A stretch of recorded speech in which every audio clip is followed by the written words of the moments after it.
Certains footballeurs crient victoire trop vite ou bien provoquent leur adversaire sans se douter que la vengeance est un plat qui se mange froid. Aujourd'hui dans cette vidéo nous verrons quelques anecdotes montrant que le football est frappé par le karma. Derby entre le Milan AC et l'Inter en mai 2012, penalty à la 44e minute pour l'AC Milan. Zlatan Ibrahimovic se prépare à tirer le penalty quand soudain Julio César provoque le Suédois et lui tire même la langue. Ibra marque et adresse un regard moqueur sur le portier brésilien. La force du karma a parlé. On poursuit avec le match Andorre-Pays-Bas de 2005. Ruud van Nistelrooy avait célébré son but d'une manière désormais inscrite dans les annales du sport. En effet, le Néerlandais a voulu se venger, sans violence, d'un joueur adverse qui s'était moqué de lui un peu plus tôt dans le match. Car en effet, le Néerlandais avait raté son penalty quelque temps avant. Sauf que le Néerlandais a une bonne mémoire et n'a pas manqué à se moquer de lui. L'image a fait le tour du monde. 87e minute du match retour des barrages de l'Euro Espoir 2015 entre la Suède et la France. Layvin Kurzawa, qui venait d'offrir momentanément la qualification aux Bleuets, chambre l'équipe suédoise avec un salut de la main. Cette dernière lui répond de la même manière quelques secondes plus tard lorsqu'elle inscrit un 4e but décisif. Morale de l'histoire, ne jamais crier victoire trop vite.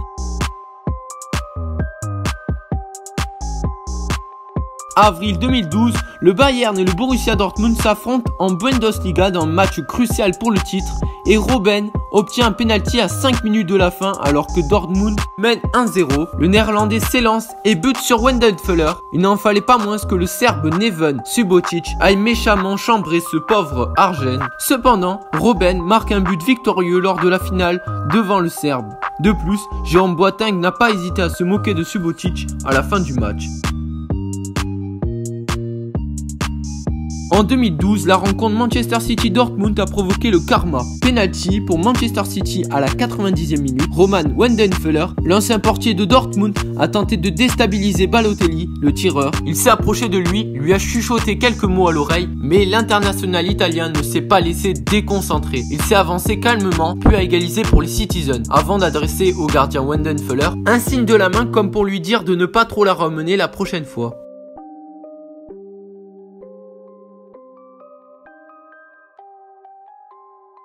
Didier Zokora et Emre Belözoğlu ne partiront jamais en vacances ensemble. Plus tôt dans la saison, le milieu de terrain de Fenerbahçe avait écopé d'une suspension de 2 matchs pour injure raciale à l'encontre de l'ancien joueur du RC Genk. Sale nègre et nègre de merde avait lâché Emre Belözoğlu à l'époque. Didier Zokora, aujourd'hui actif du côté de Trabzonspor, n'a manifestement pas été satisfait de la punition infligée à Emre et il s'est vengé. Lors de la rencontre entre Trabzonspor et Fenerbahçe, le joueur ivoirien et son équipe se sont vengés par des tacles sanglants.